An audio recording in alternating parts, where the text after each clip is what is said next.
Isang barkong mga aswang dumating na sa Pilipinas.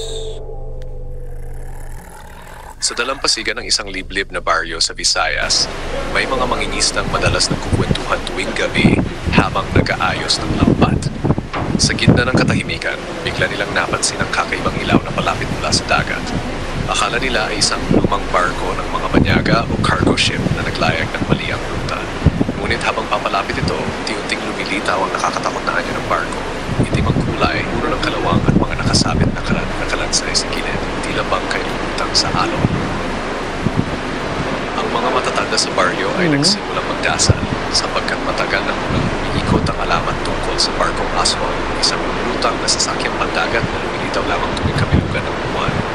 Sinasabing sakay nito ang daang aswang na galing sa iba't ibang puno, naglalakbay upang maghanap ng mga bagong biktima. Nang tuluyang dumaong ang barko, lumabas ang mga nilalang mula rito. Mga lalaking payat na parang butot balat, mga babaeng mahahaba ang buhok, mabubungay ang mata, tila nanlilinlang, at mga bata na umiiyak ngunit sa sandaling lapitan ay nagiging mabangis na halimaw. Ang kanilang mga dila ay mahaba at ang kanilang mga kuko ay parang pangil ng hayop. Ang buong baryo ay nakaramdam ng kakaibang lamig na dumaloy mula sa dagat patungo sa kanilang mga tahanan.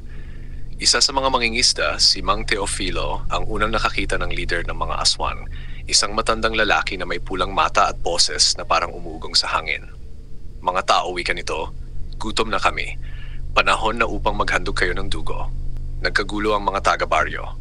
Ang ilan ay nagtago sa ilalim ng kanilang mga banig, ang iba na may nagsiksikan sa kapilya at nagdasal ng walang tigil. Ngunit kahit ang kampana ng simbahan ay tila walang bisa sa mga nilalang mula sa barko.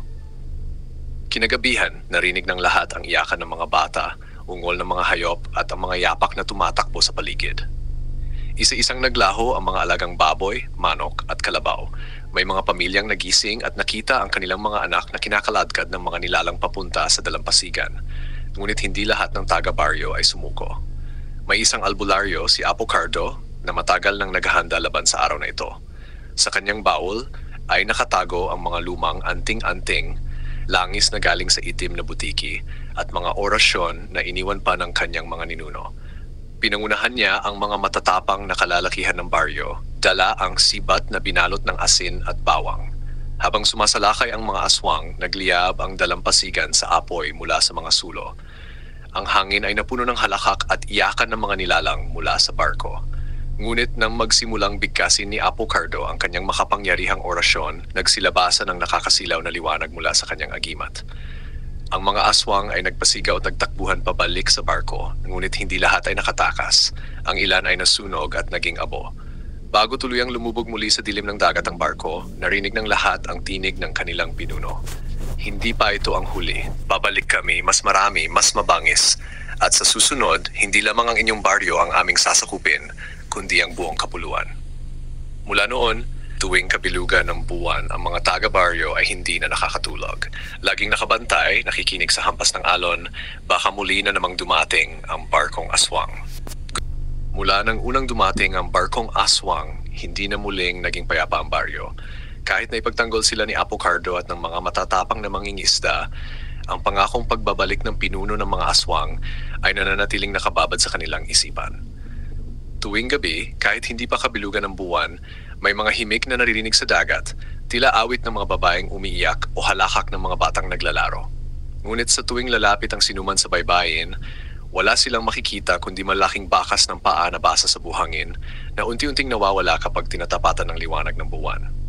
Isang gabi, 3 linggo matapos ang unang pagsalakay, nagising ang buong baryo sa malakas na dagundong mula sa dagat. Sa di kalayuan, nakikita nilang muli ang hugis ng barko. Ngunit ngayon, hindi isa. 3 itim na barko ang dumarating sabay-sabay na parang mga halimaw na umahon mula sa kailaliman ng karagatan. Diyos ko po! 3 na sila, sigaw ng isang matanda. Nanginginig ang lahat dahil alam nilang mas marami at mas mabangis ang mga nilalang na sakay nito. Sa sandaling dumaan ang malamig na hangin mula sa dagat, nagsimulang mangisay ang mga aso at manok, at ang ilan ay biglang namatay na lang na parang sinakal ng hangin. Lumabas si Apocardo, dala ang mas maraming agimat at binasbasang langis. Ngunit bago siya makapagbigay ng utos, isang nilalang ang bumaba mula sa barko, higante, halos kasing laki ng puno ng niyog, ang balat ay kulay abo at mata ay nagliliyab. Tinawag ito ng mga aswang na harbatero, isang bantay ng barko na ginagamit upang wasakin ang mga nayon bago tuluyang salakayin. Sa unang hampas ng kanyang kamay, gumuho ang isang kubo sa tabi ng dalampasigan. Ang mga tao ay nagsigawan at nagsitakbuhan. Ngunit ang mas nakatakot pa, mula sa barko ay nagsilabasan ng iba't ibang anyo ng aswang, manananggal na lumilipad at humuhuni sa himpapawid. Sigbin na mabilis tumakbo at tila mga demonyong aso. Mga batang mukhang inosente, ngunit kapag nilapitan ay nagiging bangkay na mabangis. Panahon na, sigaw ni Apocardo. Ihanda ang asin, ilatag ang mga orasyon. Nagtulungan ang mga tao. Ang mga babae at bata ay nagtago sa loob ng simbahan, habang ang mga lalaki pumuwesto sa dalampasigan. Sa unang bugso ng laban, nagtagumpay sila. Ang sibat na may bawang ay nakatusok sa dibdib ng isang manananggal na agad nagliyab at nag-abong parang abo. Ngunit parami ng parami ang mga nilalang. Habang abala si Apocardo sa orasyon, biglang may malamig na kamay na humawak sa kanyang balikat. Paglingon niya, nandoon ang pinuno ng mga aswang, ang matandang may pulang mata. Ngunit ngayon, hindi na siya mukhang mahina. Sa halip, ang kanyang katawan ay nababalutan ng itim na apoy. Wala na kayong ligtas, Apocardo, sabi nito. Ang mga agimat mo'y hindi natatagal laban sa akin. Kami ang tunay na magmamayari ng mga pulo. Mabilis na sinaksak ni Apocardo ng sibat ang nilalang, ngunit natunaw lang ito na parang pinunit na papel. Napaatras siya at sa unang pagkataon ay nakaramdam ng takot ang matandang albularyo. Ngunit bago siya tuluyang lamunin ng kadiliman, may biglang dumating na kakaibang liwanag mula sa bundok. Ang tunog ng kampana ay umalingaw-ngaw, ngunit hindi ito galing sa simbahan ng baryo. Sa halip ay mula sa isang matandang lumang kampanaryo na matagal nang nakabaon sa gubat. Kasabay nito ay bumaba ang isang babaeng nakaputi, nakayapak at may hawak na krus na kumikislap. Hindi pa tapos ang laban, wika ng babae. Ako si Alondra, tagapag-ingat ng liwanag ng dagat. Hanggat may nananalig, hindi ninyo makukuha ang mga tao rito. Nagliyab ang dagat sa bugso ng liwanag. Nagsigawan ng mga aswang at pansamantalang umatras ang tatlong barko bagamat hindi tuluyang lumubog.